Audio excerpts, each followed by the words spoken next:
guys, welcome back to my channel. Um, if you're a new subscriber and you're just seeing this beautiful face for the first time, welcome. And if you're a returning subscriber, thank you so much. You guys are the real MVP. Okay, so today is story time. Oh, I say let me tell you guys a little story. So here it goes. Back then in school, I came back from writing exams, I think, on a particular day.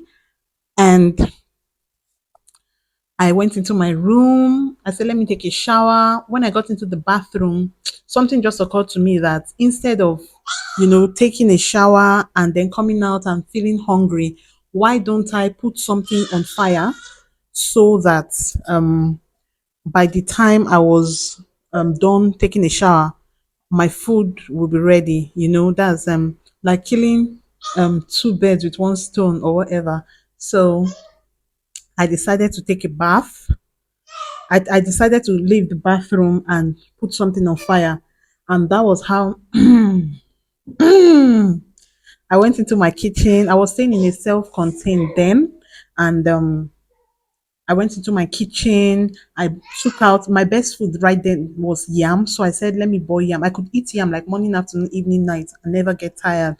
So on that very day, I took out yam and I peeled it and put on fire. And while the thing was, after putting it on fire, I decided to just, clean up so that not after bathing, I will have issues like tidying up the place.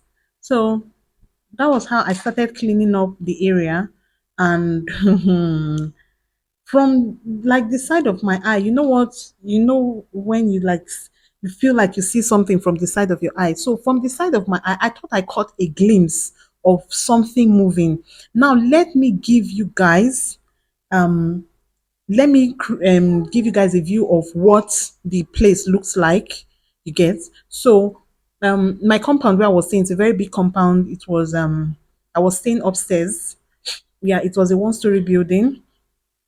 And then the next compound to it, a couple lived there. So it was a very big compound with just one small house just in the corner of the compound. Then after that compound, there's another. Because I was upstairs, I could actually, from my window, I could actually, see over the entire view and all that. So after that compound, there's another compound. Now in that other compound, it's an undeveloped land. So it's it's just like fallow and has like a lot of grasses, or it's like overgrown with weeds because it's underdeveloped. So that was where I felt I saw. So I didn't really know what I saw or where it came from. I just know that from the corner of my eyes, I was standing by the window, and the way the window is in the place is just one window in the kitchen. You know how students hostel apartment is, and a contained. So the kitchen was quite small, and then the window, it was just a very big window. There was no what do you call it, no window pane or no glass window or whatever. It was just the open window with nets, and then you had burglary proof. That was all. So I had a curtain. So um it was just a window, and I had curtains, covering the window. So in the morning time, we just like shift the curtain to one side so that air could enter into the room. So on this very day, I was standing just by the window because the sink is just by the window. And don't forget what I said earlier, that I was already in the bathroom trying to take my bath when it just occurred to me to, multitask. That was, so I left the bathroom. I wasn't wearing anything. I think I was just putting on panties, and I was standing by that window and doing, all of this. So when I noticed that, I stopped for a second, and I was now staring at the place. I wanted to get like a clearer view or something. And I stared for a while, and I noticed something stirred, like something moved again. So what I did, I was taken aback because you know what that meant. And I noticed that every single time I like try to make a move, the thing moves too. An animal can never be that intelligent. So I knew definitely it was a human being. Now, what was going on in my mind was, yes, it's a human being, but is this person actually looking at me, or am I imagining things, or do you get, or is it so maybe it was someone clearing the land and it was just coincidental that every single time that I turned, the person, tried to get a better view or hid. Anyway, that was how I I decided to hide.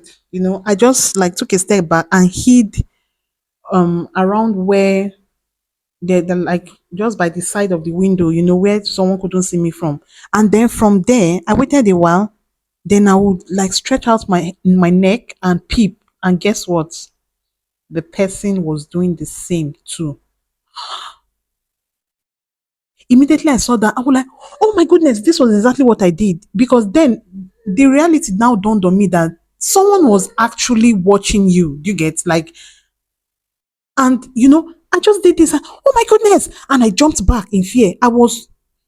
Now I'm saying it and I can even smile about it. Then it was not laughing matter. It was so scary. And I'll tell you the reason why I was very scared. Just listen to this. Just listen. Now I shift, I jumped back again in fear. And that thing in your head, that's curiosity, like, let me actually confirm. Do you get that? This thing is what I think it is. And what did I do?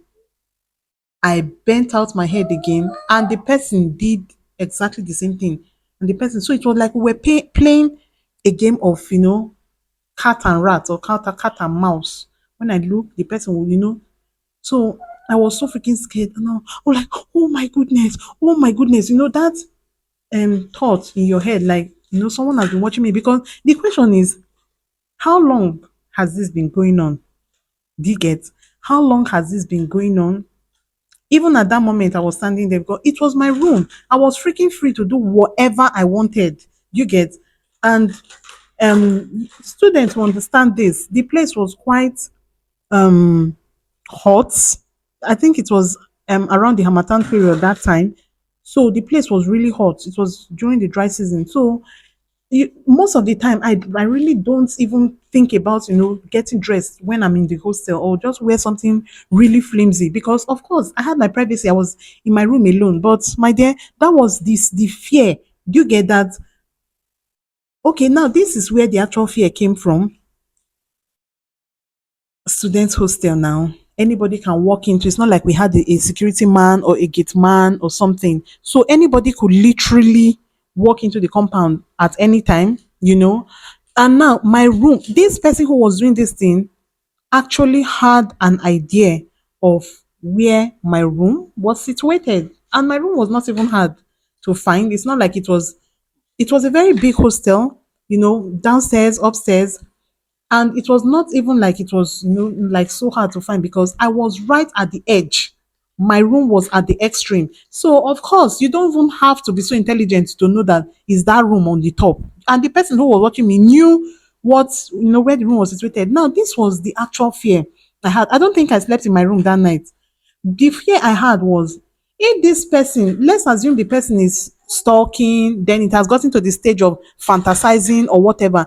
If this person now decides to take it up a notch and goes to want to act out his fantasies, or you know what that means, right? That means coming to my room. It could be at night when everybody was sleeping, and try to knock down my door and do something. And this is where the actual fear for me was.